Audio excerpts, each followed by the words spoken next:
Okay, well, hi folks, welcome. My name is Marcella Munro and I'm the owner of WPM Public Affairs. And today I'm going to be the moderator for this discussion about digital campaigning. And it's a topic near and dear to my heart. So let's get going. I'm really looking forward to hearing from our two panelists today. Each of them have extensive experience in digital campaigns from different perspectives, which we'll get into in a sec. We want you to get as much out of this as possible, though. So please don't hesitate to put your questions in the Q&A chat.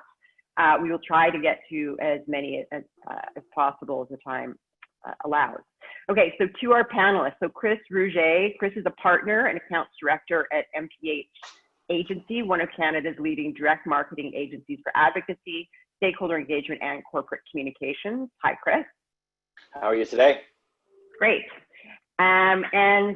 Secondly, we're joined by Pamela Nalewajek. Pamela is the Dairy Farmers of Canada Vice President, Marketing and Business and Stakeholder Relations, where as a member of the senior executive team, she leads the strategic planning and development of marketing campaigns and programs. Hi, Pam. Do you prefer Pam or Pamela? Both of them is fine, Marcella. Okay. Nice to be here. Okay, great. Well, let's get going. So I thought we'd just start with a sort of general question. I think we all know that the way social media has really changed almost completely how successful campaigns are run in really less than 20 years, probably less than 15. Many see the presidential election of '08 where Obama's team really harnessed Facebook, I think, in the first significant way for that kind of thing. So let me just start with a general question to both of you. What, in your view, is the key difference and maybe similarities with how we run campaigns today versus, say, pre-Facebook? Pam, do you want to get us started? Well, I could take us, I guess, through some of maybe the platforms. Maybe that would be kind of where we would want to best advertise. I think there's a lot of information around there. Is that maybe where you'd like to talk about? Well, no, I was just thinking more in general, like, do you think there's a big difference between the campaigns you used to run for advocacy before social media? We'll get into the specific platforms for sure. I just thought we'd start with a more general question. Yes, of course. Well, absolutely. The whole aspect of digital and social, that has had a huge impact in everything when it comes to grassroots, because your reach is by far greater than it ever was before. But we have to also understand that, you know, when you are on social media, you're a lot more exposed. So it's not as easy as we'd like to think, because to me, it really requires a lot of research, knowing who your audience is and being able to target them in the right direction. So absolutely, things have changed since the grassroots, or even from a traditional standpoint, because it doesn't take long before something that can actually get viral. Okay. Chris, do you have any opening thoughts on this? We'll get into the details of a bunch of what Pam just mentioned, obviously, but I just thought I'd give you guys a chance to start with a bit of a broad stroke. Certainly, as Pam mentioned, each of the channels have their different strengths and weaknesses, but in terms of the '08 presidential election, I think the most notable shift that happened there was before 2008 or around that era.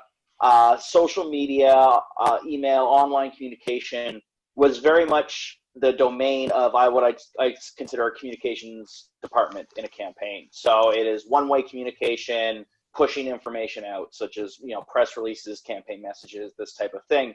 Well, since 2008, and in pretty much all of any type of mobilization since, it's two-way communication.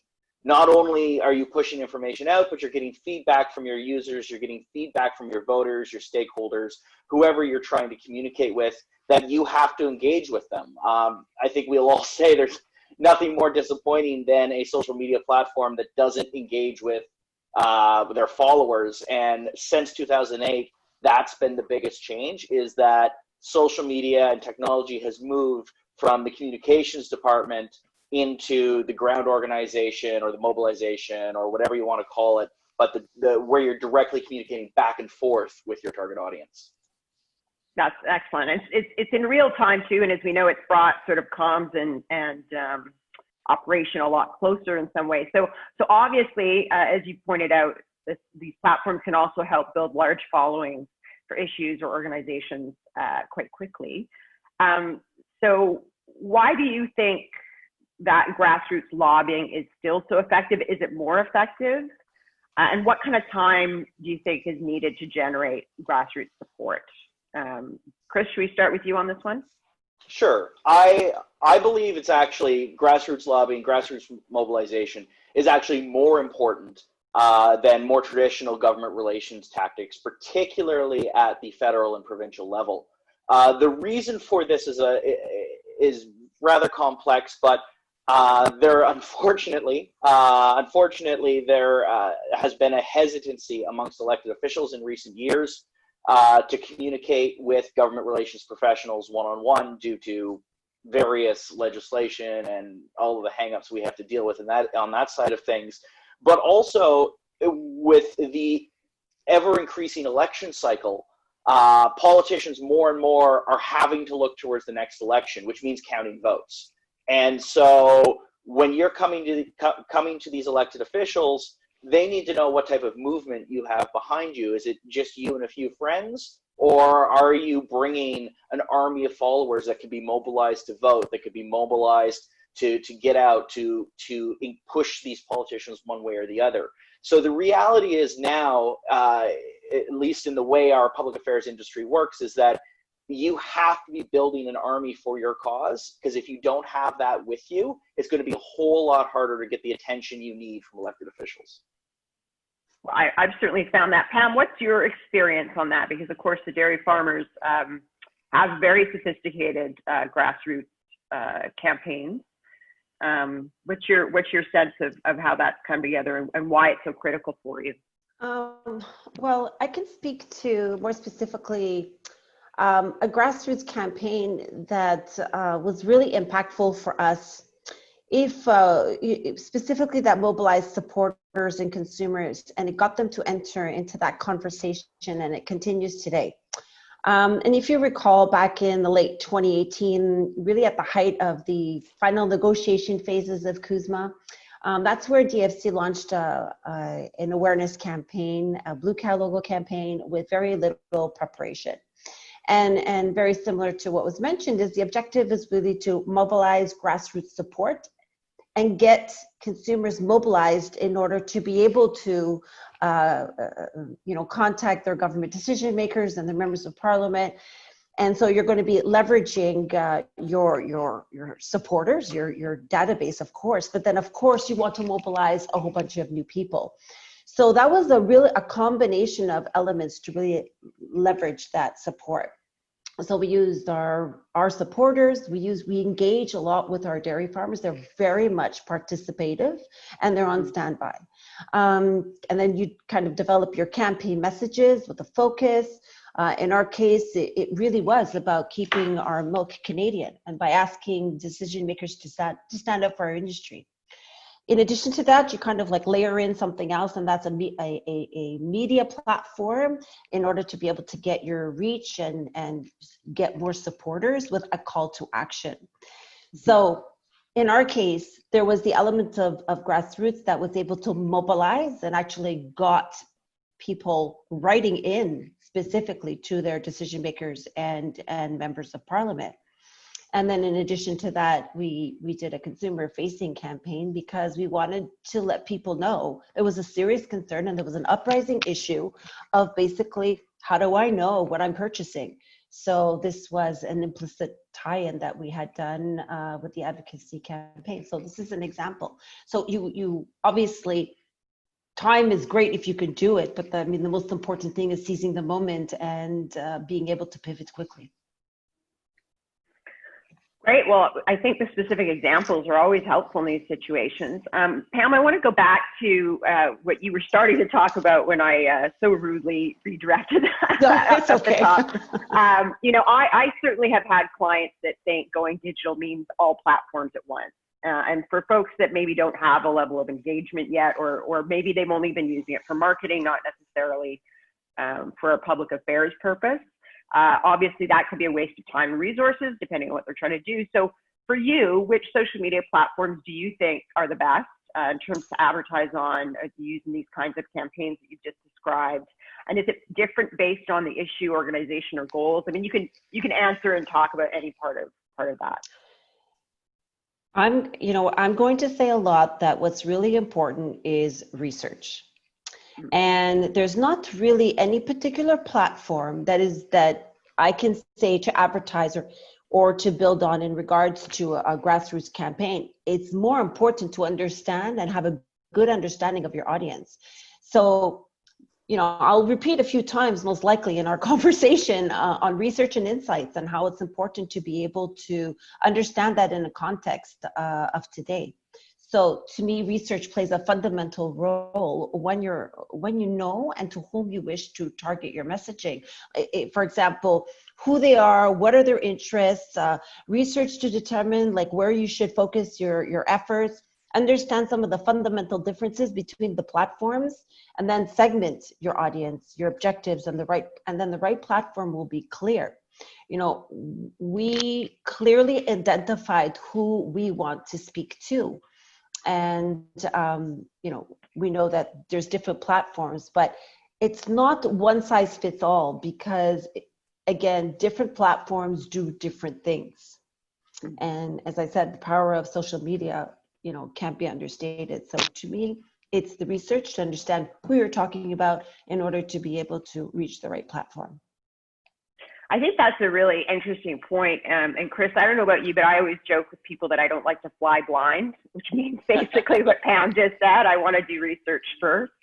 So can you give us some insight on that from your perspective? And I think we can, if you want to sort of pivot to start talking about specific platforms as you do that, might be helpful.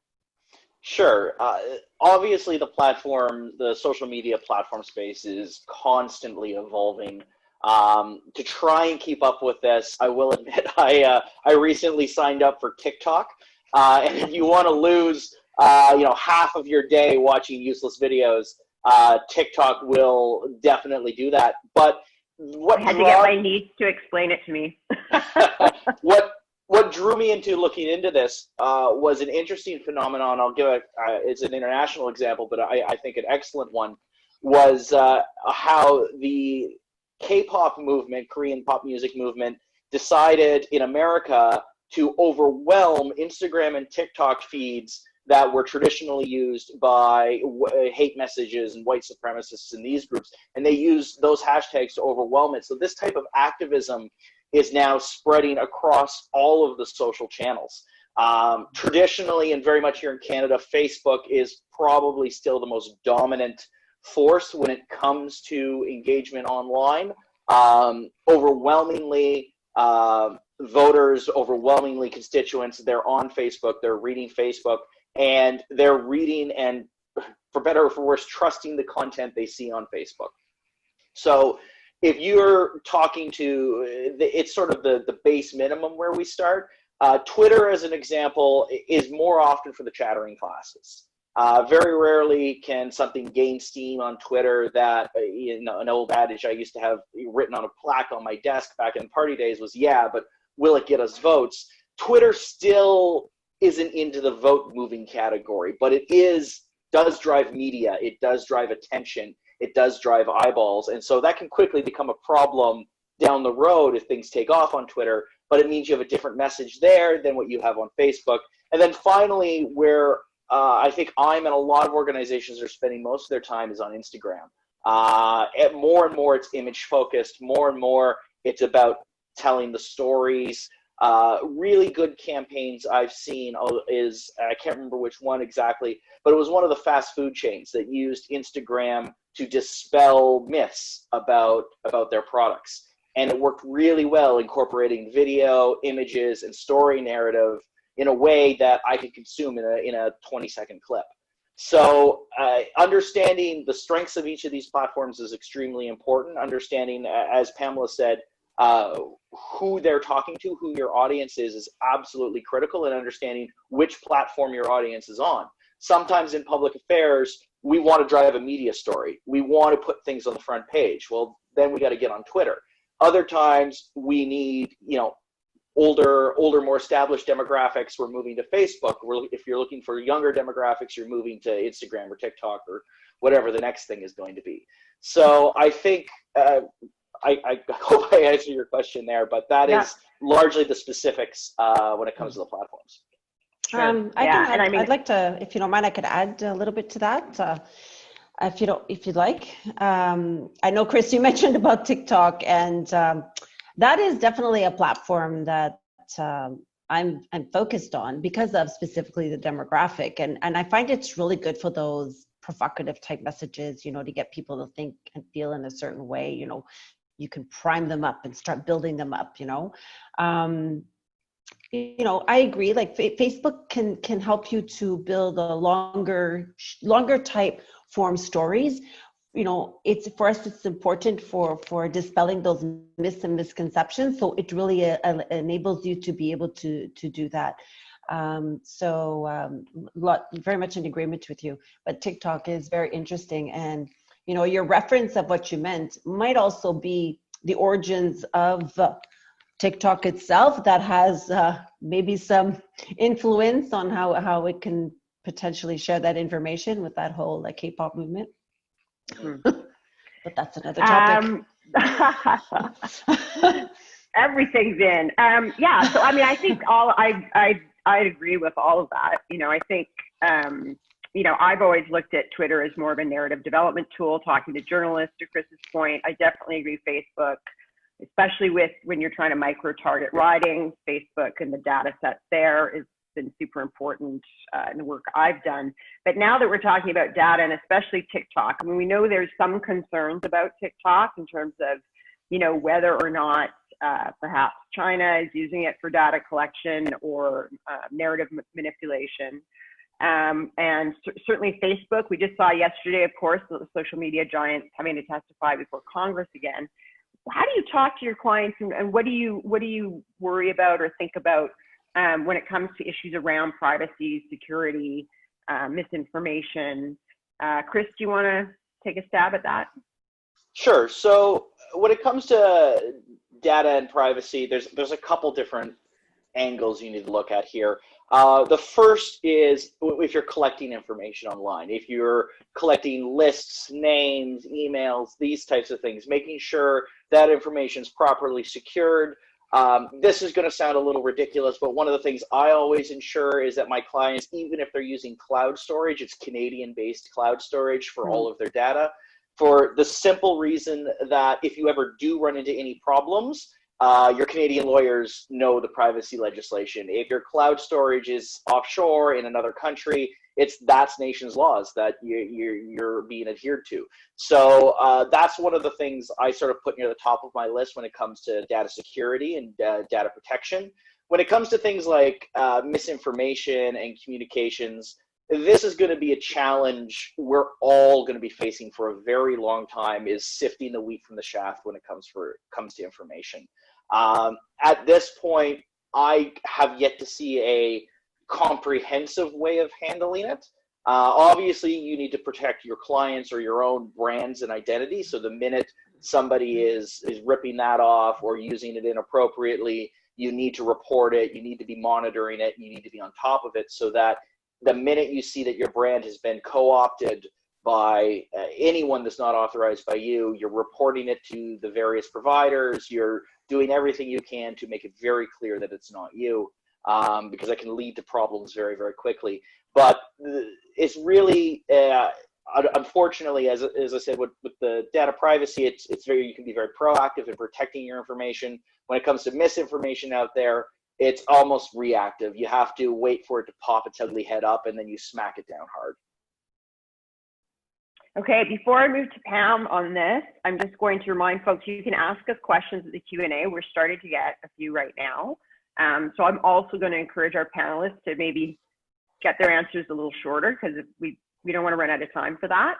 But Pam, did you want to talk at all about anything? I thought Chris's insights there were pretty bang on from my perspective. Do you want to add anything around privacy or issues you might be concerned around with data collection?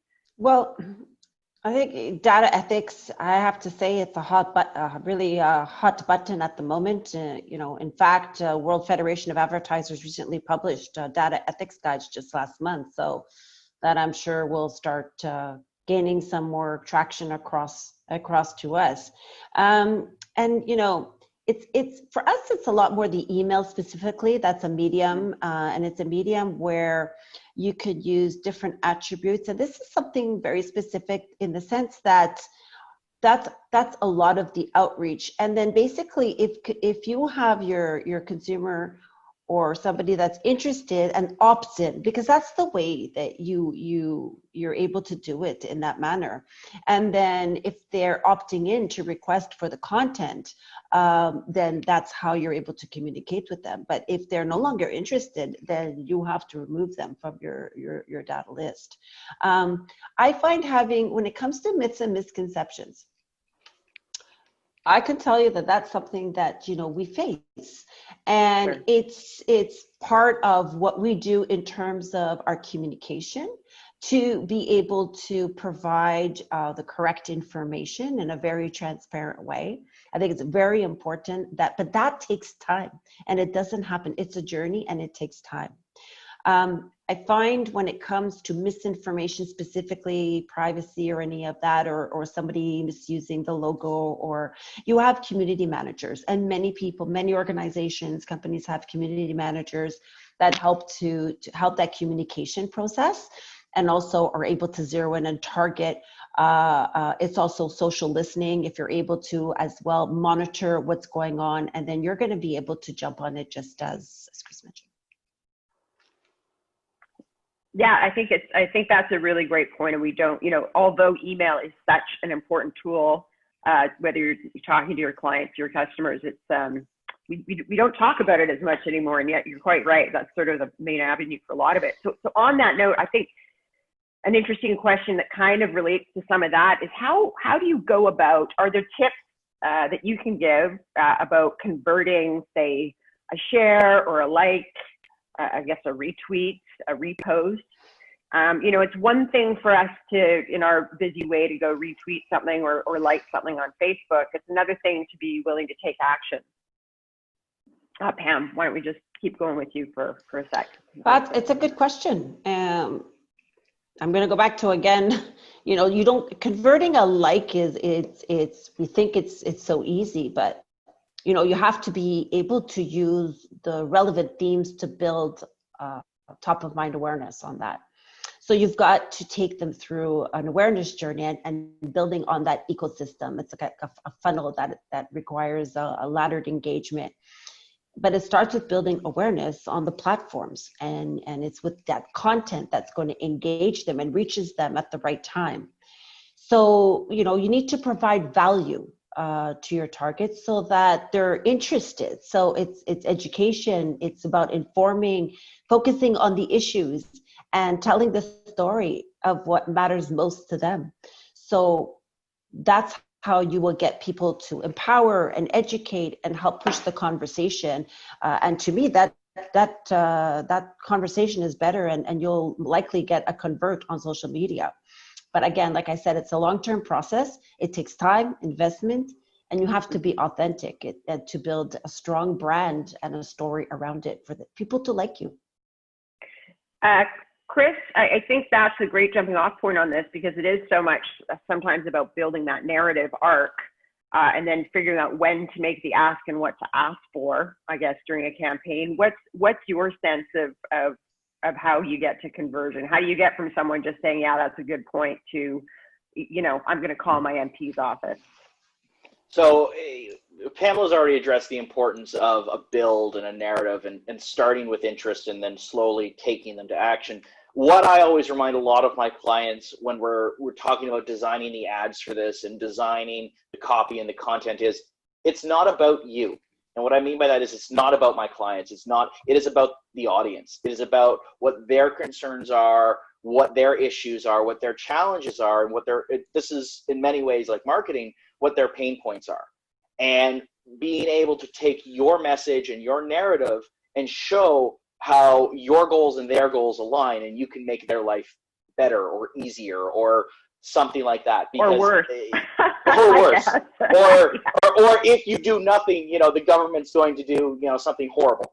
So Right. you need to do something. But no matter what, you need to tie in it, and authenticity is critical in this day and age, but you have to tie your goals and your objectives to their goals and their objectives. Yep. And that's the most critical point there, is that's the only way you're going to get them off of the like and into the sending an email, writing a letter, making a phone call, knocking on a door, is, connecting your objectives with theirs. When I think emotions play such a huge part in that as well, right? Which is where the art of this really comes in. The more we know, the more you can emotively connect, the more likely people are going to take action. And I think that's part of why I find clients who aren't engaged as much on social, or maybe they just use it for sales, they're almost scared. And Pam you mentioned this before, that it's almost too visible. So how do people get started, Pam? What would you see as the skills to develop and learn that could be implemented to sort of get down that path without maybe feeling so nauseated by the attention? Or scared of it? Yeah, well, I think Chris started saying it, is that when you have to align your issues on those, on what the government is focusing on, what's motivating them, and then present it in a win-win. And by doing this, you're positioning yourself as an enabler. So because there's otherwise you're just going to be one of many out there, and your expectations are that you want government to do something for them. So from an organizational level, success is really about a number of priorities to view, and you have to set measurable objectives.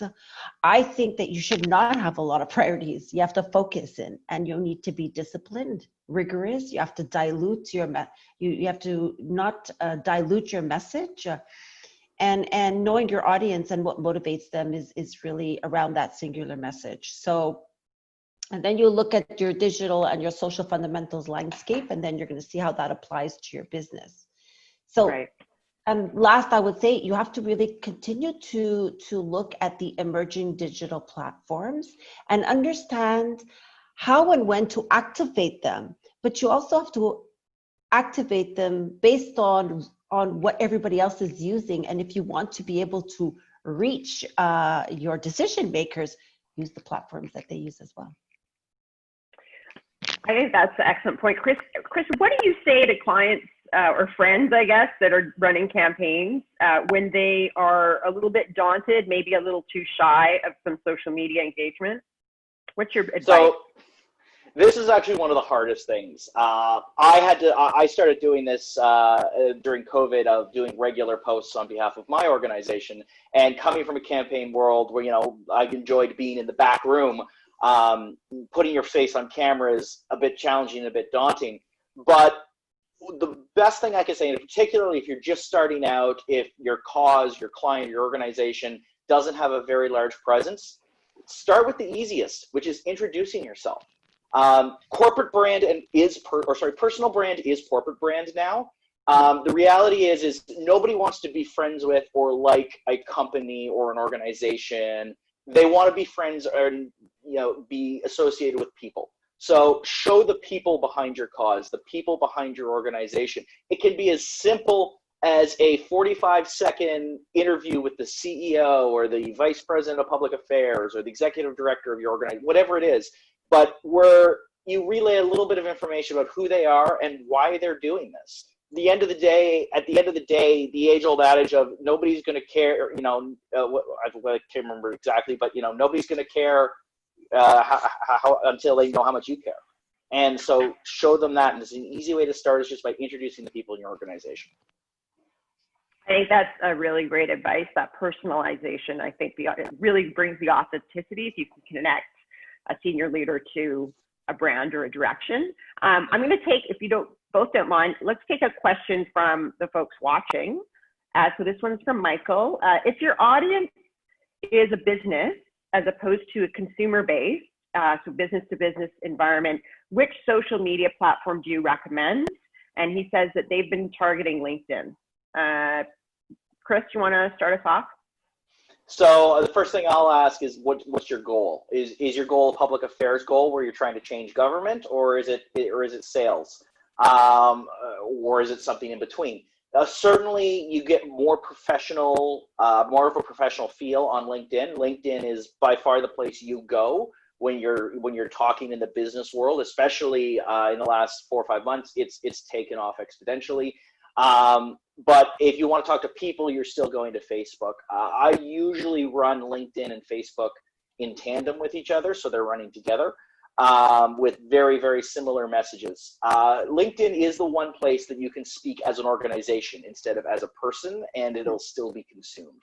So it depends on who your audience is and what you want them to do. And also, you need to remember, people use LinkedIn when they're at work. LinkedIn is used between the hours of 9 and 5. Facebook is used mostly in the morning and then after work. Instagram is, sporadic throughout the day, but then speeds up at the end of the day. So also, when do you want to reach these people? What mindset are they in? If you want them in a work mindset, yeah, use LinkedIn. Reach them during work hours. Great. Pam, do you have anything to add to that?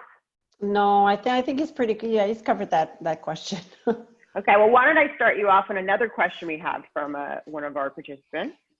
Actually, this question is probably very good for you. So how do you respond to comments from MPs and their staff that form letters aren't as impactful as a very personal letter from a constituent? Do they just delete the form letters after reading a couple? I mean, obviously, Christine says, obviously, we'd always like constituents to take action with their personal story. But to get volume, we know we need to use more form pre-written content. So what's the balance you recommend? What would your comments be? From there, I probably a two-pronged approach, because you have the supporters to whom you have already in your database, and then obviously there's the other part, and that is to go get more. To me, it would be more of a template that you would be able to leverage and have that being used on the multiple platforms. So that's what I would recommend to do. And it's just got bigger power that way. Right. Chris, do you have anything to add to that? I worked in an MP's office for a very short time, and form letters were filed in the blue filing cabinet. I would encourage everyone to make it personal. Like, you can certainly suggest language to your activists, but I would strongly encourage them, and this is hard work and it's tedious work, but strongly encourage them to tell their story and why they're doing this. I would rather hear a slightly inaccurate reason why they're doing this that's authentic from an actual person than hearing the same talking points 5,000 times. So that's what I would encourage everyone to do, is look at how do we personalize, how do we customize, and how do we, instead of bombarding members' inboxes like all 338 MPs, making sure that constituents are mailing their own members only. Yeah, I mean, I have to say, from my time in government, I would tend to agree with that. Volume can be important, but I would only recommend it as a very specific tool. Do you know what I mean? Like, I think there's a place where you maybe want to put a jolt into someone's office, but that's not my ongoing tact. What about the other option is, of course, if you have a membership, then get your membership to obviously participate in that, because that's more the point that it depends on the situation. Like earlier on, mentioning that if you want to mobilize people on a particular subject, and in the case of whether, I mentioned about Kuzma, that was one approach. But if you want to do it on other specific items, if you're able to leverage your member base and be able to go more on a grassroots basis and have them participate, then that is an absolutely powerful way. That you can't put that in a file. No, it's true. And another one of our participants, Judith Lynn, points out she worked for a minister in Ontario. Form letters or logs, that was certainly my experience into corporate correspondence, mostly responded to. So there is, again, I agree, it's a bit of a balance. what would you say to a smaller organization? Because some claim social has made it, obviously cheaper and way more efficient to run a successful grassroots effort. Certainly my experience has been like anything else, you kind of get what you pay for. But what would you say to a smaller client or organization that doesn't have necessarily a big marketing budget? Pam, do you want to start off with that? To me, I would start off on what is your one message that you want to achieve. And then from that standpoint, a creative communication is where I would recommend to focus, to be more provocative or different in order to get people to pay attention. We know that, we don't think that it's an impossible task, because going viral today is not what it used to be. You could definitely target and share your message with people as well who have a larger voice than you, and that it finally becomes a shared. And then finally is that the correct social media coverage based on who you want to target. Of course, it also depends on your budget. So look for the platforms that have resources that are able to address small businesses or those that have a proven record in order to be able to do the reach that you're looking for. Great points. Chris, what do you think about smaller organizations, companies, when they come to you looking for help? What do you say to them if their budgets aren't maybe what you'd be normally used to working with? No matter how small your organization is, you can find 10 people who are passionate about your cause. It doesn't matter what it is. It doesn't matter how small you are. So what I do when my advertising budget is zero, I find those 10 people and get their story. I use what time and energy I have to polish up their story, keep it authentic, but make it professional, and then have those 10 people share it with their networks and share it with my organization's social feeds, and it'll get content from a few thousand people just naturally that way, and it can grow from there, because if it's the right story, if it's the right message, as Pamela said, it can grow legs naturally without a big ad spend behind it. And hopefully, I always say, well, okay, if we're starting with a small budget or a small organization, get a really good story that gets more people to jump on board, both with support and with financial contributions. If you're really good, if your story's really good, you can raise the money to then do the ad buy you need. That's also a good point. And so let's pivot from there, maybe, Chris, and talk about so that's sort of the first thing to know, is that you should be able to find people to support that get passionate about it and tell those stories. And then what kind of tactics do you use to gain traction with an issue that maybe doesn't have a ton of public awareness? Like maybe it's such narrow cast in terms of who it's affecting that it just hasn't really been picked up on, or it's not necessarily an easy thing to tell a narrative about. This is about building a direct connection from your small cause to the decision makers.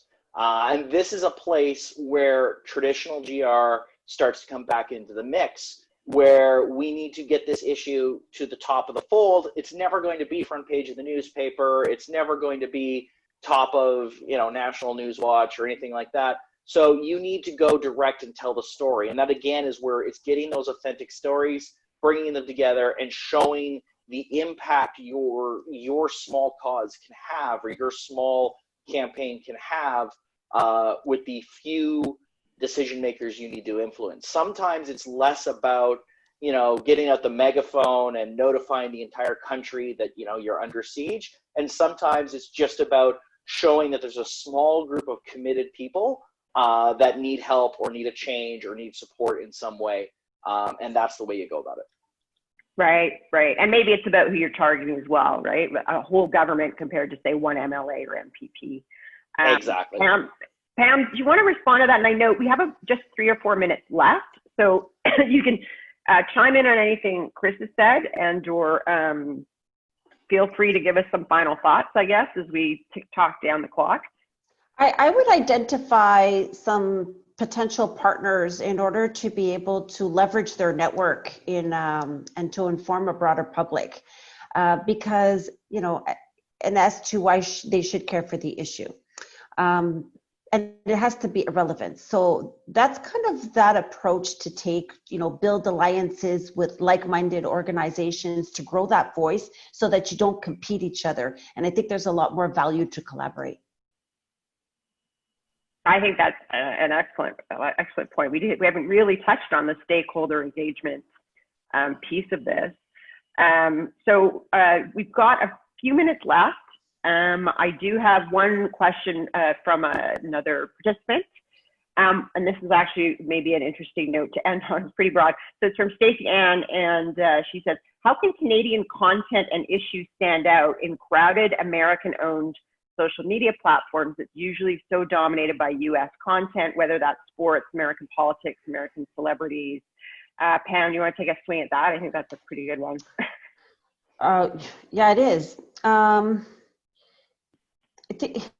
going to dig it down to, I think, to the algorithms, and Chris, maybe you could go dig as well further into that. But I feel that, you can target your Canadian consumer. I know that there's a lot out there, depending on the platforms, but there's a lot of versions where you would be able to target directly your Canadian consumers. So I don't struggle that much with that issue because of I think the media buys that we do. So, and we're a lot more capable to speak to Canadians, understanding that others might listen. I understand that, but our focus is really primarily Canada and reaching Canadians.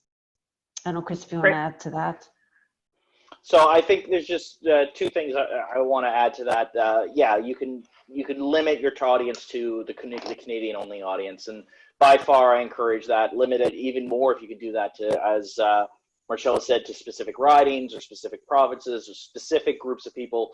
The more narrow cast you can get, the more effective your money spend usually is. The other thing I will say, and this applies indirectly to this, is however long you think it's going to take to build your movement and your mobilized supporters, it's going to take longer than that, usually twice as long as that. So don't think that, it's July 30th today, you get online, you get on Facebook, by Labor Day, you're going to have an army that's ready to march on Ottawa. This takes time, this takes patience, this takes effort, and this is a slow build game. This is not about, particularly if you have issues that aren't, front of page, you're not going to get 10,000 people tomorrow to sign up, but you're going to get 10, and you're going to get another 10 the next day and another 10 the next day, so that by the time you roll around to budget 2021 or budget 2022, you have that army that can exert influence on the decision makers. It reminds me of that Breck ad, and they'll tell two friends, and they'll tell two friends. I just want to end by thanking, and I'm sure everyone that watched would as well, thanking our two panelists, Pam and Chris. I think you guys certainly got my brain working again after, a few months of maybe not talking about this stuff as in-depth as we normally do. And I just want to remind you, this was, of course, hosted by our friends at Public Affairs Association Canada. If you look at the chat, you'll see that they've posted some links. If you're interested in membership, you can go to the website, which is www.publicaffairs.ca. And thanks to them for inviting us. And I hope you have a great long weekend, everyone. Thanks very much. Thank you very much.